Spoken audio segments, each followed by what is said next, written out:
Xavier Hofer, ça fait plus d'un an que les Gilets jaunes battent le pavé, ça fait plus d'un an que la réponse de l'exécutif est extrêmement violente, extrêmement répressive. Après 30 ans à se plaindre d'un certain laxisme de la part de l'État sur certaines banlieues, sur certaines zones vis-à-vis de l'insécurité, on les voit extrêmement promptes à réprimer cette contestation populaire. Qu'est-ce que ça révèle selon vous ?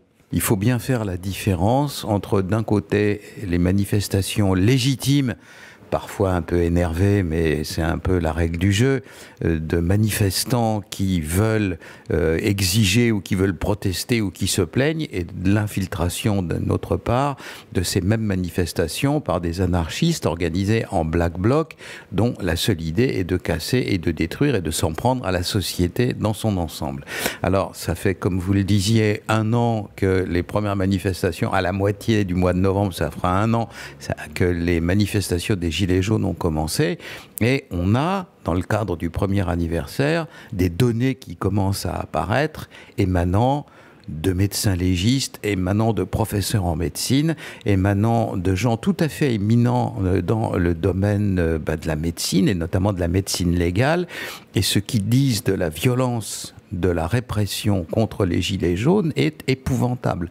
J'ai une longue pratique de la société dans toutes ces manifestations de violence. J'ai moi-même été choqué. Je vais vous donner un certain nombre d'éléments.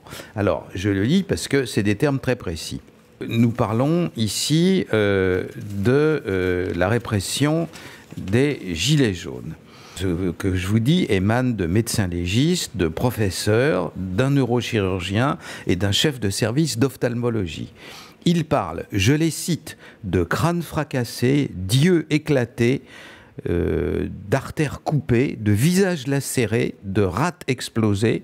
Ils emploient le terme boucherie. Et un neurochirurgien se déclare extrêmement choqué. Alors, le chef du service d'ophtalmologie parle d'éclatement du globe oculaire, d'hémorragie sévère, de vision très amoindrie, de multiples fractures des os, et il parle d'un phénomène de grande ampleur et du jamais vu. Alors, 24 manifestants au total ont perdu un œil, 5 ont perdu leurs mains, et vous avez en plus 12 blessures extrêmement sévères, pieds fracassés, mâchoires cassées, etc. Donc on est dans une espèce de violence incroyable. Bien entendu, il y a eu des policiers, des gendarmes, etc., des CRS de blessés, mais ça n'excuse pas le fait de massacrer comme ça des manifestants qui viennent dire que pour eux, la vie n'est plus vivable. Parlons maintenant de la répression contre les Gilets jaunes. Vous avez donc au total 2450 blessés. Blessés qui, à un moment donné, sont passés par les hôpitaux, pas un type qui a un ongle retourné. Hein. Vous avez 1000 peines de prison ferme. Là-dessus, 400 mandats de dépôt avec de la prison ferme, 3100 condamnations prononcées, 10 000 gardes à vue, dont 5300 suivis de poursuite et 2000 comparaisons immédiates. C'est absolument inouï pour un mouvement social. C'est du jamais vu, en fait. Jamais, jamais. Il y a eu des grandes manifestations très sanglantes à la fin des guerres coloniales, dans les années 60-62. On se souvient d'une manifestation des communistes avec la CGT au métro Charonne, où ça avait dégénéré, et où il y avait eu, je crois, une douzaine de morts. Depuis ces grandes manifestations-là, du début de la Ve République, où le général de Gaulle avait tapé un peu fort pour qu'après ça, la paix revienne, hein, d'un côté sur l'Algérie française et de l'autre côté sur les agitateurs de l'extrême gauche, eh bien, depuis, on n'avait rien, même en mai 68. Mai 68, pas un mort. Hein, voilà. Là, quand même, des dizaines de blessés graves, 24 manifestants qui ont perdu un œil, c'est effectivement du jamais vu. Plus, bien entendu, la répression de la justice. Alors, c'est d'autant plus grave que, naturellement, ça arrive, ce niveau de violence et de répression, mais sauvage, pour les Gilets jaunes, ça n'arrive nulle part ailleurs. Naturellement, les Gilets jaunes ne sont pas les seuls à mettre un peu le désordre dans la société. Vous avez aussi, dans la périphérie des grandes villes, tout ce qui touche à la violence des bandes, des émeutiers et de tous ceux qui veulent évacuer la police et la justice et les pompiers et les pompes funèbres et tout, et le courrier, la poste, voilà. Le médecin, le SAMU, enfin tout ce qui peut appartenir à la République et à la société, quoi. À la société, voilà, tout ça est évacué des cités et naturellement, ils emploient pour ça les méthodes les plus violentes. Alors là, donc récemment, on parle du mois dernier. Je ne veux pas remonter à la Saint-Barthélemy, hein. Voilà, donc vous avez eu un certain nombre d'actes extrêmement violents. Vous avez eu à Chanteloup-les-Vignes, dans les Yvelines, vous avez eu 2 nuits d'émeutes visant à chasser là aussi la police et les éléments de l'urbanisme et de l'urbain d'une cité dans laquelle les voyous faisaient de la drogue. Là, je vais vous citer le rapport de police qui est aussi incroyable. Alors à Chanteloup-les-Vignes et dans les villes avoisinantes, la police, Mantes-la-Jolie, le Val-Fouré à la Mantes-la-Jolie, les Mureaux, Trappes dans les Yvelines, et puis Chanteloup-les-Vignes dans la nuit de Halloween, je cite, « Des voyous organisés venus cagoulés et équipés de produits inflammables, un cirque entier en bois réduit en cendres. » À Chanteloup-les-Vignes, oui. Oui, Chanteloup-les-Vignes, un cirque entier réduit en cendres, 53 feux de conteneurs poubelles, 7 feux de véhicules, 19 attaques sur la police et les pompiers dans une seule ville et pendant un seul week-end. Hein, voilà.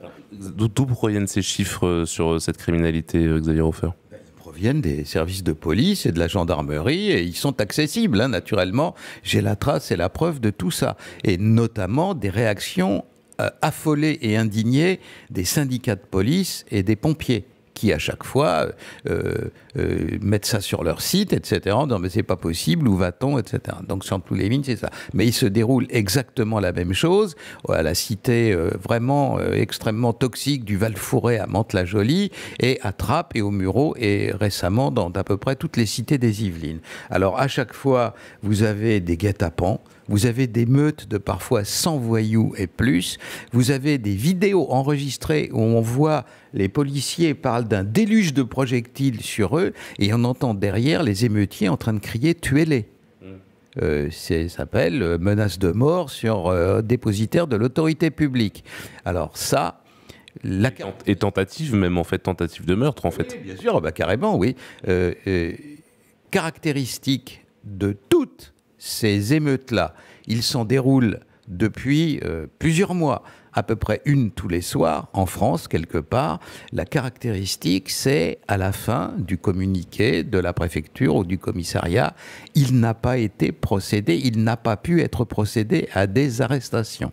Vous n'avez pratiquement jamais d'arrestation, et quand il y en a une, par hasard, disent les syndicats de police, l'intéressé est laissé, comme on dit, à la discrétion du parquet, et il ressort généralement par la porte de derrière. Qu'y a-t-il comme répression de ces actes d'insurrection contre l'État ? Il n'y en a pratiquement aucun, jamais. Vous avez donc là une espèce de 2 poids 2 mesures extraordinaire. On peut aussi citer le jeune Théo qui avait été mis en cause dans cette affaire impliquant des policiers. Théo, on a appris il y a peu de temps qu'il était logé gracieusement par la préfecture et dont les loyers étaient pris en charge par la préfecture. Théo occupe actuellement un 75 mètres carrés pour lequel il ne paye 0 € de loyer. C'est une information de nos confrères, il me semble, du Point. Justement, Xavier Hofer, après avoir énoncé ces chiffres, que ce soit d'un côté les gilets jaunes, de l'autre côté cette bande de sauvageons, comme disent les corps préfectoraux et notre ancien ministre de l'Intérieur, comment expliquer ce 2 poids 2 mesures flagrant en fait qui saute aux yeux ? Mais simplement par la volonté du gouvernement Macron, Castaner et Belloubet de laisser les uns en paix et de réprimer sauvagement les autres. Ça ne va pas plus loin. Mais il y a pire que ça. Il y a pire que ça encore en matière de non-répression. Vous avez ce qui se passe à Grenoble. À Grenoble, et depuis 2017, entre 2017 et 2019, 11 bâtiments et locaux professionnels ont été incendiés. une salle de la mairie de Grenoble, des locaux relais de télédiffusion de France, une église entièrement brûlée, en cendres, le site professionnel d'une société de BTP, un centre de recherche de scientifiques, 10 véhicules détruits, un centre de recherche scientifique, une société de gestion du réseau d'électrique dont 14 véhicules ont été détruits, le siège d'un parti politique, une radio, 14 véhicules appartenant à la métropole, tout ça entre 2017 et 2019, revendiqué par des groupes anarchistes. Personne n'a jamais été arrêté ni puni pour ces opérations-là. Des groupes anarchistes, donc on n'est pas dans le petit sauvageon de banlieue, quoi. Non, c'est encore une forme d'agitation, d'émeute contre l'État qui n'est pas réprimée du tout. Voilà, il n'y a rien. Comment expliquer cette inaction? Elle est idéologique, elle est empreinte de lâcheté, c'est quoi le... Je n'ai pas à l'expliquer, c'est au gouvernement de nous expliquer ce qui se passe. Je constate tous les faits que je vous ai donnés, et simplement il suffisait de les rapprocher les uns des autres, tout d'un côté et rien de l'autre. Tout cela est parfaitement clair, c'est public, c'est connu, les chiffres sont donnés, vous avez des articles qui sont écrits là-dessus, et on est frappé par la discrimination. Alors c'est pas beau, on attend dans les journaux, la discrimination, c'est pas beau. Il y a une discrimination absolument incroyable entre d'un côté la sauvagerie, pour qu'un professeur de médecine, en gros, qui passe sa vie à disséquer des cadavres, parle de boucherie, et parle de phénomènes inouïs et d'un niveau jamais vu. Il y a un professeur de médecine, s'agissant de la répression des Gilets jaunes, qui dit que les seules fois dans sa carrière professionnelle où il a vu des individus aussi brutalement traités ou massacrés, c'était quand il y avait eu des cas de défenestration, quand on jetait des gens par les fenêtres ou qui se jetaient eux-mêmes pour se suicider. Et donc c'est le seul cas où on voyait des corps aussi maltraités que ce qu'ils ont vu pendant la phase de répression des Gilets jaunes. Alors d'un côté, il y a cette immense brutalité soutenue. Ça finira par poser problème, parce que le jour où les gens réaliseront justement qu'il y a ces 2 poids 2 mesures, les magistrats qui ont joué à ce petit jeu, en encourageant dans un cas et en ne faisant rien dans l'autre, ils seront peut-être dans une position un peu difficile. Mais attendons la prise de conscience. En attendant, la seule chose qu'on peut dire, c'est tout d'un côté, rien de l'autre, et cette espèce de jeu qui consiste à attiser dans un cas et puis à négliger de l'autre est socialement extrêmement dangereux. Ça peut conduire à des explosions sociales, c'est très certain.